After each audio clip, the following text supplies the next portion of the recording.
কী ভাবছেন আজকে গিরিলার নান দেখানোর জন্য ভিডিও বানাচ্ছি? না রে ভাই, আজকে আমি ভিডিও বানাচ্ছি এই জন্য আমি আমার মনের ইচ্ছেগুলো বলবো।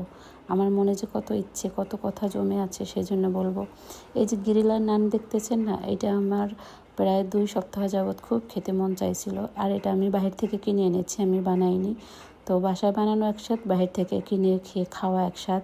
তো আমি হচ্ছে একজন হচ্ছে প্রবাসীর বউ। তো যারা এই ভিডিওটা দেখবেন তারা যদি প্রবাসীর বউ হন তাহলে তাদের মনের কথা হবে।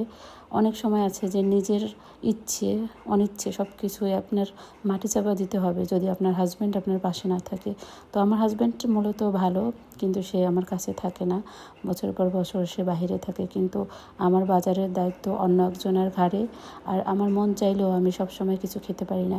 যখন আমি খাবারটা অর্ডার করি তখন আমাকে চিন্তা করতে হয়, মানে যে বাজার করে দিচ্ছে তার বাচ্চাদেরকে আমাকে কিনে দিতে হবে, নতুবা আমি খেতে পারবো না। আর যদি আমি খাই তাহলে সেটা নিয়ে আলোচনা সমালোচনার ঝড় বন্যা বয়ে যাবে। এই জন্য আমি অনেক সময় মনে চাইলেও আমি কিছু খেতে পারি না। তো এই হচ্ছে আমার মনের ইচ্ছা।